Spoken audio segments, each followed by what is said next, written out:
Hi friends, welcome back to Shilpa's culinary. ಹೇಗಿದ್ದೀರಾ ಎಲ್ಲರೂ? Hope ಎಲ್ಲರೂ ಚೆನ್ನಾಗಿದ್ದೀರಾ ಅಂತ. Welcome back to my channel. ಇವತ್ತು ನಾವು ಹೊಸದಾಗಿ ಒಂದು ರೈಸ್ ರೆಸಿಪಿ ತಿಳ್ಕೊಳ್ಳೋಣ ನಮ್ಮ ವಿಡಿಯೋದಲ್ಲಿ. ಇವತ್ತು ಈ ರೈಸ್ ರೆಸಿಪಿ ತುಂಬ ಈಸಿ ಕೂಡ, ಮತ್ತು ಲಂಚ್ ಬಾಕ್ಸಿಗೆ ಮತ್ತು ಕಡಿಮೆ ಸಮಯದಲ್ಲಿ ಮಾಡೋ ಅಂಥದ್ದು. ಇದು ರುಚಿಯಾಗೂ ಇರುತ್ತೆ, ತುಂಬ ಪೌಷ್ಟಿಕಾಂಶ ಇರೋವಂಥ ರೈಸ್ ರೆಸಿಪಿ ಇದು.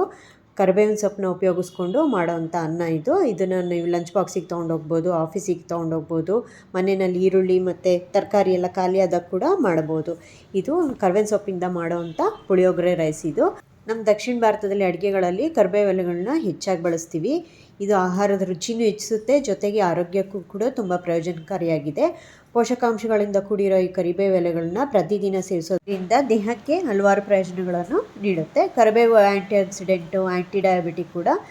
ಇದರಲ್ಲಿ vitamin A, B, C and E, ಕಬ್ಬಿಣಾಂಶ, ಕ್ಯಾಲ್ಶಿಯಂ, ರಂಜಕ ಎಲ್ಲ ಖನಿಜಾಂಶಗಳು ಇವೆ.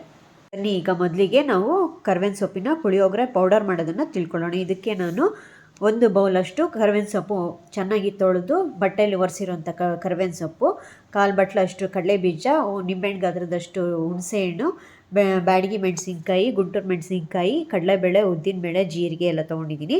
ಮೊದಲಿಗೆ ನಾನು ಕರಿಬೇವಿನ ಸೊಪ್ಪನ್ನ ಹುರ್ಕೊಳ್ತೀನಿ. ಚೆನ್ನಾಗಿ ಒಣಗಿಸಿ, ಅಂದರೆ ಬಟ್ಟೆನಲ್ಲಿ ಎಲ್ಲ ಒಣಗಿಸಿ, ಅಂದರೆ ನೀರಿನ ಅಂಶ ಎಲ್ಲ ತೆಗೆದು ರೆಡಿ ಮಾಡಿ ಇಟ್ಕೊಂಡಿರ್ತೀವಲ್ಲ, ಅದನ್ನು ನಾನು ಒಂದು ಸ್ವಲ್ಪ ತುಪ್ಪ ಹಾಕ್ಬಿಟ್ಟು ಬಾಣಲಿನಲ್ಲಿ ಈ ಥರ ಹುರ್ಕೊಳ್ತೀನಿ.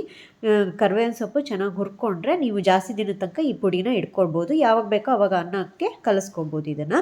ಈಗ ನಾನು ಕರಿಬೇವಿನ ಸೊಪ್ಪು ಹುರಿದು ಎತ್ತಿಟ್ಕೊಂಡಿದ್ದೀನಿ. ಅದೇ ಪ್ಯಾನಿಗೆ ನಾನು ಮತ್ತೆ ಸ್ವಲ್ಪ ಎಣ್ಣೆ ಅಥವಾ ತುಪ್ಪ ಹಾಕಿ 1 ಸ್ಪೂನು ಜೀರಿಗೆ ಮತ್ತು 1 ಸ್ಪೂನು ಕಡಲೆಬೇಳೆ ಹಾಕಿ ಚೆನ್ನಾಗಿ ಹುರ್ಕೊಳ್ತೀನಿ. ಆಮೇಲೆ 1 ಸ್ಪೂನು ಉದ್ದಿನಬೇಳೆ ಹಾಕ್ಕೊಳ್ತೀನಿ. ಇದು ನಾನು ಕಡಿಮೆ ಪ್ರಮಾಣದಲ್ಲೇ ತೋರಿಸ್ತಾ ಇರೋದು. ಇದನ್ನು ನೀವು ಆಮೇಲೆ ಬೇಕಾದರೆ ಜಾಸ್ತಿ ಡಬಲ್ ಮಾಡ್ಕೋಬೋದು.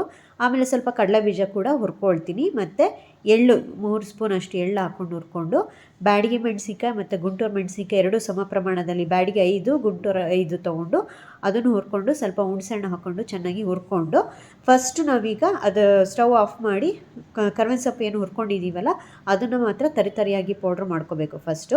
ಆಮೇಲೆ ನಾವೀಗ ಹುರ್ಕೊಂಡಿರೋಂಥ ಕಡಲೆಬೇಳೆ, ಉದ್ದಿನಬೇಳೆ ಅದನ್ನೆಲ್ಲ ಪುಡಿ ಮಾಡ್ಕೋಬೇಕು. ಈಗ ಇದಿಷ್ಟು ಮಾಡಿಕೊಂಡು ಪೌಡ್ರು ರೆಡಿ ಮಾಡ್ಕೊಂಡ್ಮೇಲೆ ನಾವೀಗ ಗೊಜ್ಜು ರೆಡಿ ಮಾಡ್ಕೋಬೇಕು.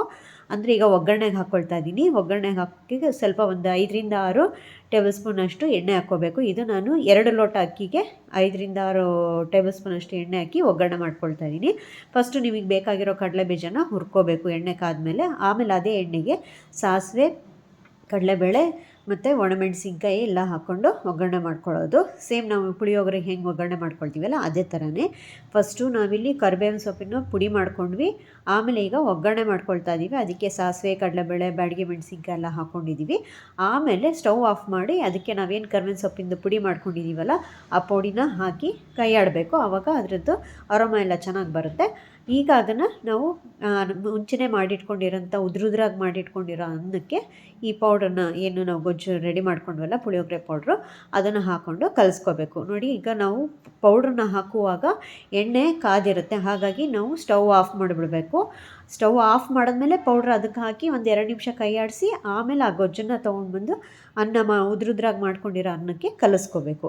ಈ ಥರ ಮಾಡಿ ಕಲಿಸ್ಕೊಂಡು ಒಂದು 2 ನಿಮಿಷ ಬಿಟ್ಟ ಮೇಲೆ ಅದೆಲ್ಲ ಮಸಾಲೆ ಎಲ್ಲ ಚೆನ್ನಾಗಿ ಅನ್ನಕ್ಕೆ ಹತ್ಕೊಳ್ಳುತ್ತೆ, ಅಂದರೆ ಚೆನ್ನಾಗಿ ಹೊಂದ್ಕೊಳ್ಳುತ್ತೆ.